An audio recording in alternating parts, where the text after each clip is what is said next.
Today, we talk about elevate, elevate. Only obligation is to tell it straight.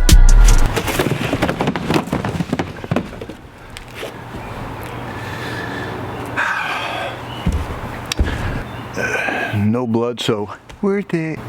Alright, so it's getting dark. I'm gonna try a little bit more unconventional style here. Dumb down the production, and let's just rip these open and call it a day, shall we? Okay, first up, so the tag, just to end all the curiosity here, I had briefly hinted at the fact that I was fairly impressed with Adidas on the Pod 3.1 launch execution. Therefore, here these are. But not to get too in-depth, because everyone's been talking about these to depth, but here they is. Very nice in hand. One of the things I just want to get off my chest now, I want to specially shout out Tony D2 Wild. His on-feats with these made me feel a type of way, and that type of way has a lot to do, thanks to Tony D's demonstration, with this little piece and this little piece, coupled with how you pants-size this, for lack of a better term. And I'll leave it at that. Blue insole, very nice. I love that continuation into this, and I just noticed this little bit of blue there. I will give certain sneakers a lot more credit these days, because the more sneakers you buy, the more you start to notice the little things. Like when I first started collecting sneakers, this would not have impressed me. Now, if there were any more of this here, in terms of the blue, it actually could have bothered me. It's just fascinating that my opinion could change so much on something just based on where my mind's at with it. But anyway, let's keep it moving. Priorities.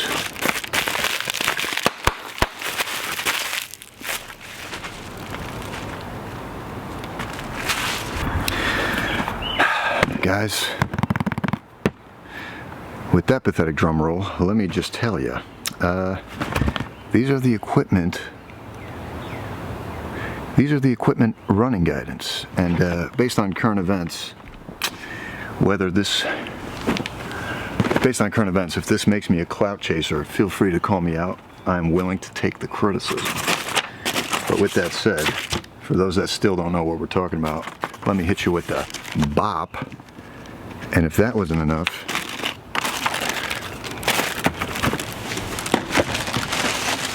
let me hit you with the bop.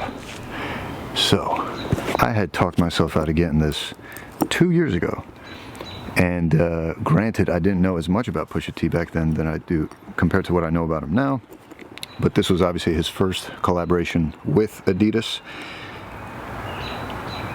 Some folks have talked about this at length, but just so you can appreciate the theme here.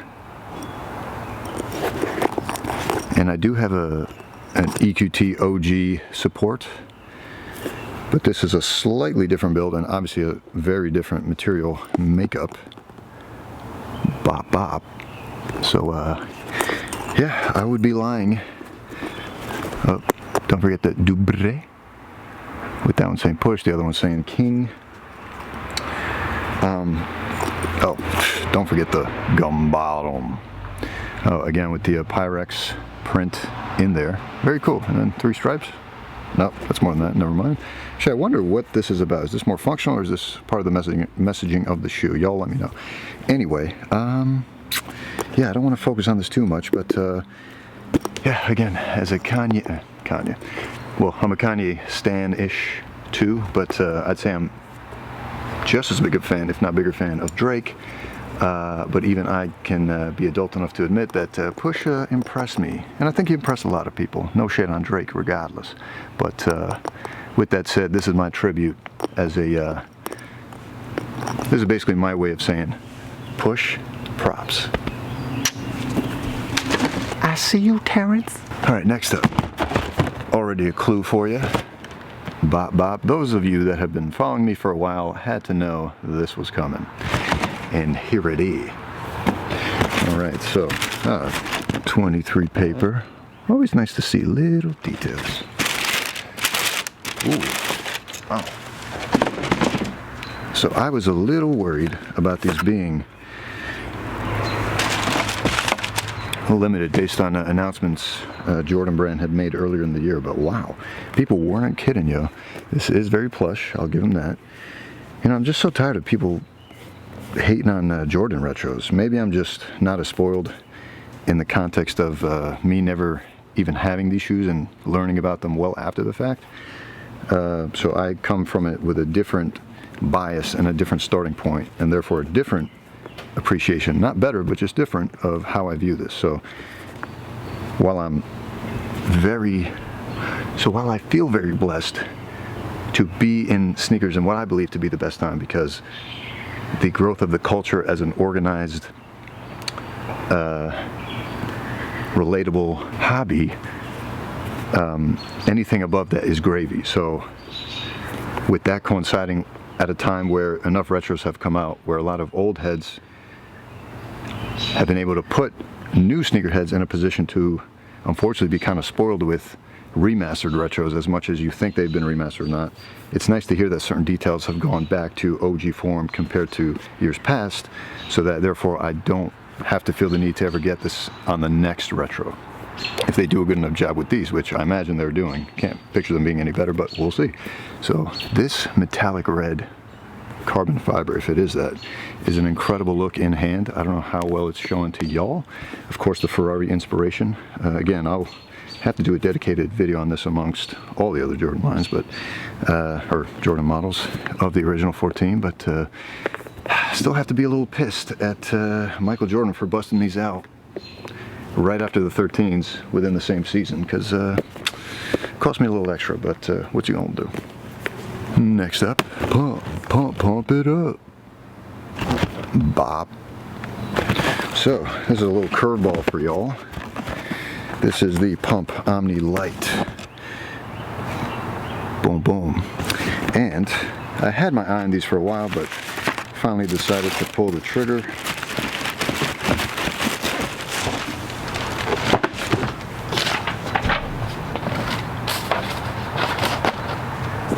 Boom, the D Browns, baby. One of the most infamous dunks of all time. Whoop, whoop, whoop. Yeah, I mean, not really too much more to add, especially not now, but you know, I have the original OG Reebok pumps, but nice to have now not only the white OG, but now the black OG of a slightly different model to continue with my hunt for various diverse silhouettes. So very happy to be able to get this in hand. Adds a little bit of versatility to my Reebok options. Cool. Next, a little bittersweet with this. I'll start with the bitter just to get out of the way. I had posted on Instagram my frustrations with not being able to purchase this on release day. I knew it would not be a general release, but I did know that the hype wouldn't be as real for these as, say, a brand new Yeezy.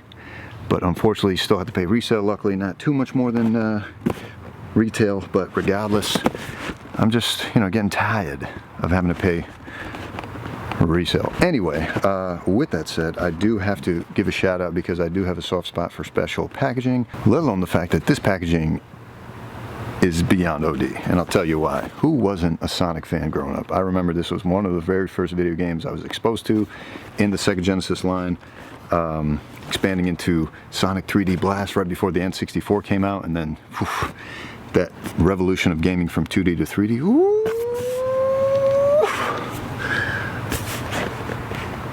Wow.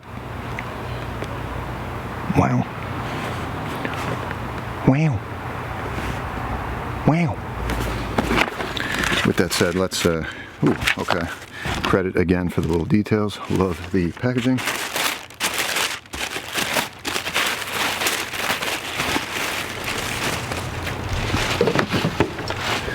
Oh, here they are, baby. The Sonic RS-0. So obviously Puma's been pushing this new line of reviving their running system technology line. The closest correlation I can think of it is when Adidas took 3 of their previous high-tech silhouettes and combined them into a new idea of the NMD, which really took off. And I don't think this is going to have that same kind of impact for Puma, but regardless, this specific collaboration was an absolute home run on their part. Everything from the details of how they constructed the shoe to the look, it looks like a pleasing shoe. All the little details like Sonic's red shoes, the blue skin, and furriness of the suede correlating with his spikes, I guess. You know, the callbacks to the original levels of the game. The rings, bruh. I mean, they absolutely crush this. I knew the minute I saw the first images of this, I was going to cop, and I was just waiting for the day to pull the trigger. So I'm glad it's finally here. You can sort of make out the previous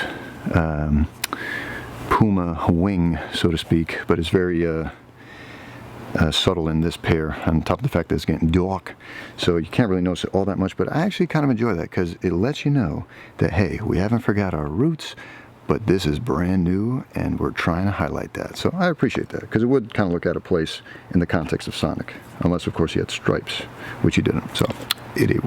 So word. Also, nice little touch with the rings. Ba-da-ba.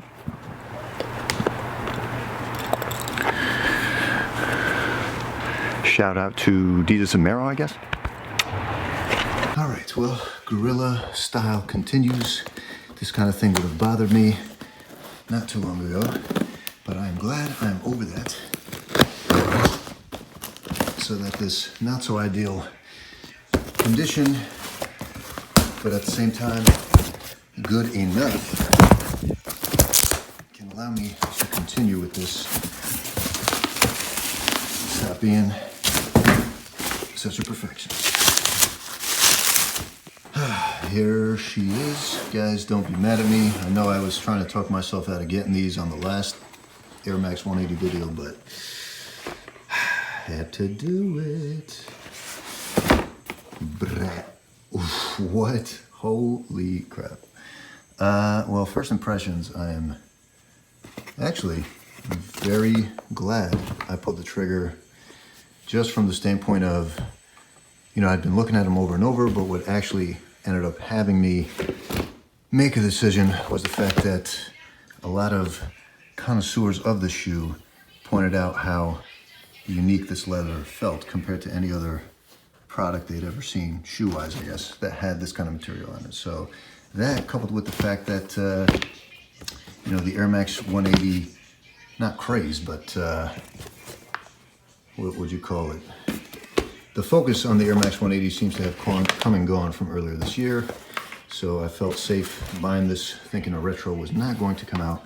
And again, for those that are still in the dark about this, this is the Air Max 180 Opium. Opium, I believe, correct me if I'm wrong, boutique in France, and they got this collaboration with Nike to work on the Air Max 180. In some people's estimation, one of the best Air Max 180 collabs of all time.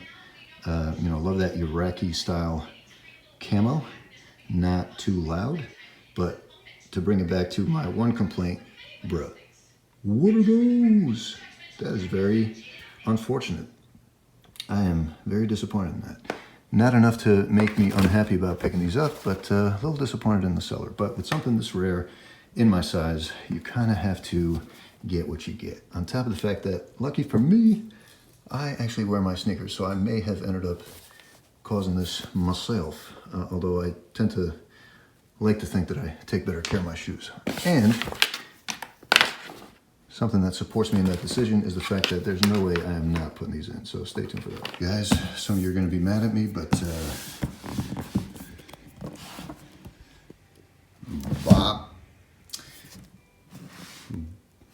busting my cherry on Under Armour. Had yet to bite the bullet on a pair, but you know, just something told me I probably should. So this is a pack, which is actually something I am not happy about, but unfortunately, given the circumstances, this is what had to be done. So this is the Curry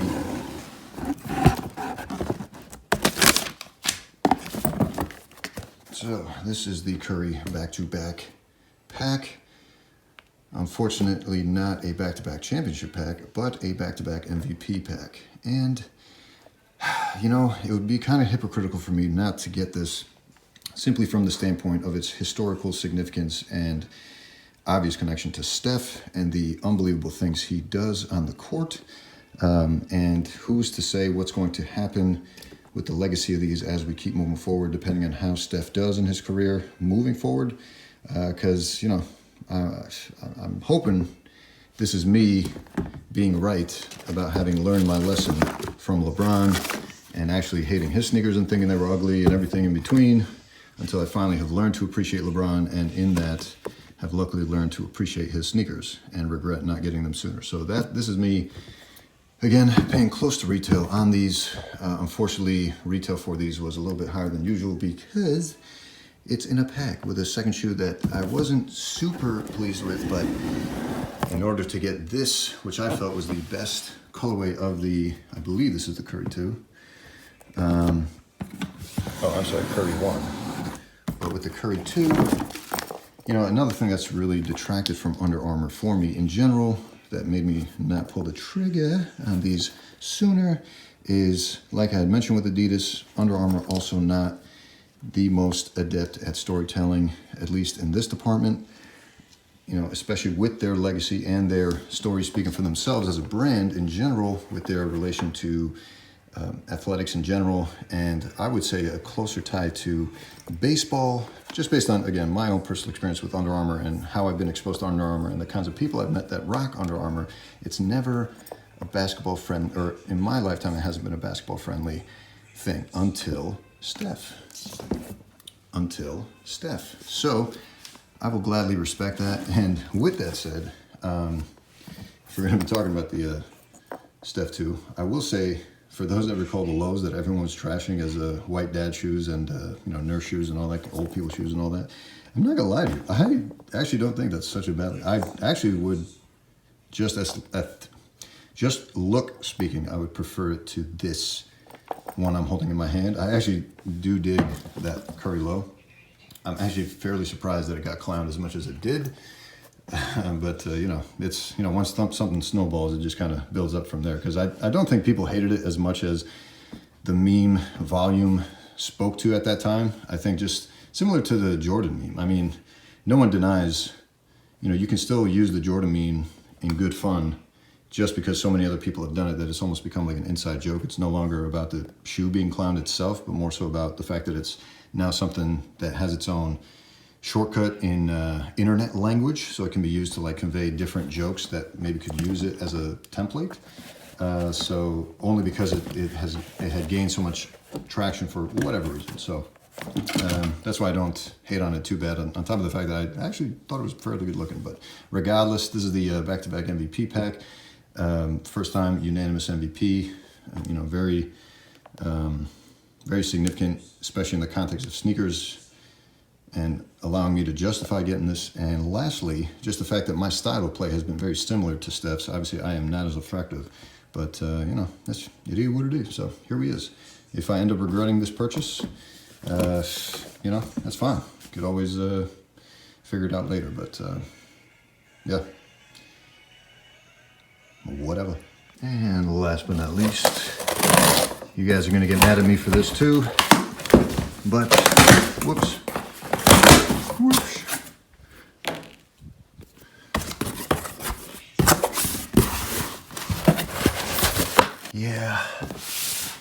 Yeah, I'm sorry guys. I'm sorry, I'll explain. So this does not mean that I don't want these self-lacing 2016 Air Mags, but what it does mean is my decision on these has changed. And like I've said, I am open to changing my mind on things. That's the idea in life, is to be open to new experiences, new thoughts, new ideas, new belief systems, new objectives, new goals, new new priorities, new experiences, new perspectives on life, and all the above, everything else you can think of. So with that said, for one, so as soon as you open the box, they hit you with the bop. Light blue Nike. What is this? This must be the cord. Let's take a quick peek. Cool. Almost packaged like an Apple product. Gives you that vibe. Please visit Nike.com/hyperadapt for more information, including the manual. Interesting. So that is the one annoying thing that was also holding me back. On top of the fact that no one was really impressed with this, especially with the Nike mag coming out around the same time. It was very obvious that that was going to be essentially impossible to get, whereas this was obviously going to be a little bit more available. Not that that makes it okay for people to spend $720 on it if they don't have it, but you know, it makes sense to me that this costs that much. I know, Bob. This was the OG colorway, so some of the reasons that convinced me to pull the trigger is the fact that at the end of the day, this was a step forward for Nike. It's very obvious that they are going, it's very obvious that they're going to improve on this. This will not be the last we hear of this, but I kind of want to make the parallel to the original iPhone. I mean, it's fascinating to forget and then remember that the original iPhone didn't even let you copy paste. I can't even recall how bad the camera was on it, and it really didn't have a lot of basic features that we've come to expect today. So, but without that first iPhone, we would not be where we are today. So in that context, and especially with my style of shoe collecting, and the other reason, I was very pleased that the resale prices on these had actually floated very close, luckily in my size, to retail prices, which again, when you hike up the retail prices, it's going to correlate with less reselling volume and higher chance of getting it for retail, which for most people is still a unfortunate thing because you know, their method of obtaining shoes is to, you know, either stand in line or have connects or all that kind of stuff. But if the baseline price is high, it's going to hinder a lot of people from getting it in that context. So for people like me who don't have those kinds of connections and are able to and have gotten used to spending way over retail price to get shoes they want, something like this for $720 or a little over that is a little bit easier to swallow. Am I happy I had to spend that much to get these? No, but hey, I've spent a lot more on a lot of other models that I wish I didn't have to, that had much lower retail prices, but that's just how the game goes. Know what I'm saying? And that's pretty much it, guys. By the way, real quick hack for this initial part of a lace swap, if you want to do it as quick as possible, as efficient as possible, and you're always worried about not getting the lengths right at first and having to start over, I found the easiest way to get around that is just put your two laces through the top of the first eyelets of the end. So the simplest way to do this from scratch is start at the end eyelets towards the front of the shoe. Just go ahead and stick them in, pull them in just a tiny bit. Come on, come on. And then before you go any further, grab both of them. Grab both. And once you match them up, just pull. And once you get to about there, make sure it's not cutting underneath so it doesn't get stuck, and then just bop. And now you have them at equal lengths automatically, and you can continue to lace with confidence. Peace. Well, there you go, folks. Much better look, in my opinion. Let me know if you disagree, but you won't be able to change my mind, I don't think, regardless. Appreciative to have these. Again, I think just the fact that I'm fairly confident these won't ever retro, and if they do, I can't see them using this exact same material. It's just very hard for me to imagine Nike doing that. Just got to clean this up a tiny bit. Although I'm already over it, kind of. And otherwise, this is in fantastic shape, especially for such a rare, more of a collector type piece. So I'm all right with it. So yeah, that's pretty much it. Ooh, that was somehow exhausting. But with that said, I am very proud of myself for getting over that mental block of being less of a perfectionist about all this ish. And as I was pondering on that, it reminded me of the new Kanye song, Ghost Town. And specifically this part. And nothing hurts anymore, I feel kind of free. And that was in reference to literally putting your hand on the stove too much that it doesn't hurt anymore, so you feel free. And the positive side of that is, of course, the fact that you're pain free, so you feel free to express yourself, I guess, is what I'm taking away. But to get there, I just realized that maybe what they're trying to say is you're gonna get burned, so just get used to it. And the people that burn themselves enough, metaphorically speaking, don't burn yourself.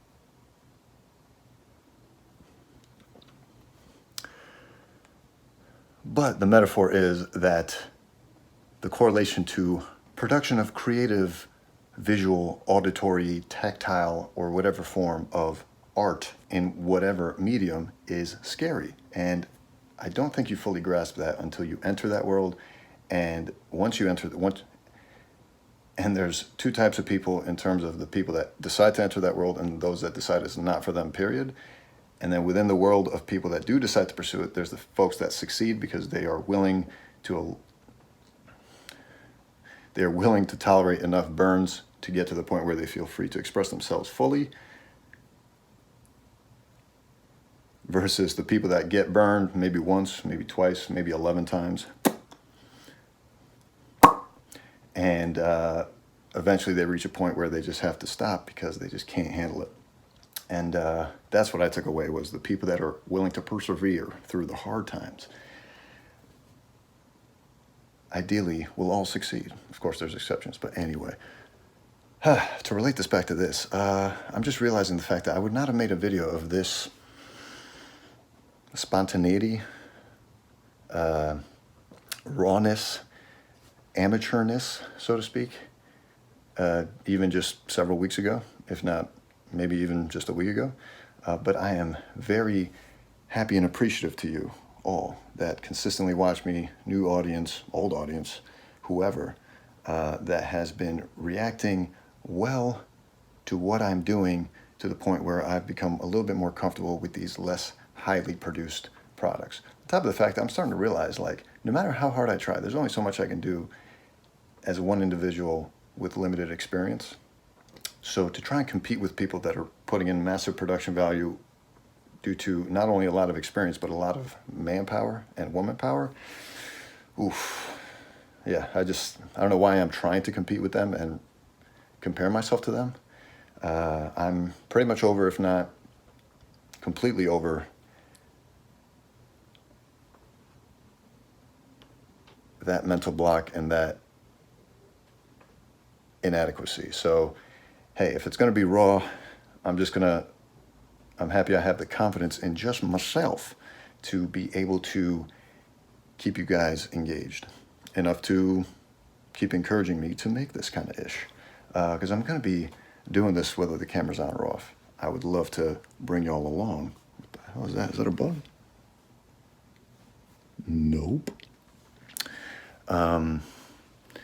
But at some point you have to weigh the workload and the stress and the burning on the stove to the benefit you see. And I've seen so much refreshing engagement from y'all that it's put me in this state to be able to kind of carry forward and do a little bit extra. Well, not extra, but just different. This is just a little bit easier to do.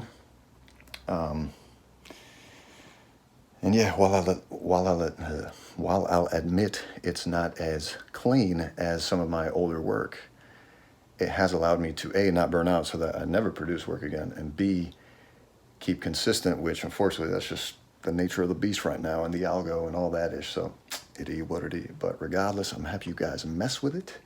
I will continue to do this until I feel a bad vibe. But bottom line is, I appreciate you. And with that said, thanks for joining. We'll see you on the next one. We out. I put my hand on the stave, and I can say I'm free. Ah, day do, day do, day do, day do, day do.